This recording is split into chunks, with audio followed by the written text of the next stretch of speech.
आज ना सकाळी उठल्या-उठल्या खूप जोराचा पाऊस सुरू होता. म्हणूनच ना अर्धा पाऊण तास माझा तो पाऊस बघण्यातच गेला. कारण की दृश्य ना खरंच पाहण्यासारखं होतं. एकदम असं कुठेतरी गेल्यासारखं वाटत होतं.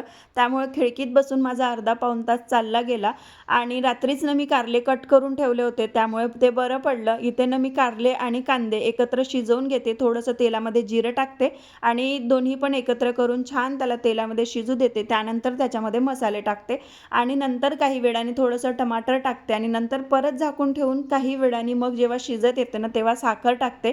अजिबात जी कारल्याची भाजी आहे ती कडू वाटत नाही आणि साखर टाकल्यामुळे ना ते गोड लागले, की मुलंसुद्धा आवडीने खाते. तर इथे टिफिन वगैरे बनवून दिला, मुलं शाळेमध्ये गेली. त्यानंतरनं मी आज घेतलेली आहे अंगणाची साफ-सफाई करायला. सगळ्यात आधी माझं हे काम होऊन जाते, पण आज ना थोडंसं पावसामुळे गोंधळल्यासारखं झालं आणि पाऊस आल्यावर ना थोडंसं खराट्यानी पण छान झाडून घ्यावं लागते आणि आज जिवती असल्यामुळे असे जिवती लावायला येतात आणि त्यांना मग असं काहीतरी द्यावं लागतं.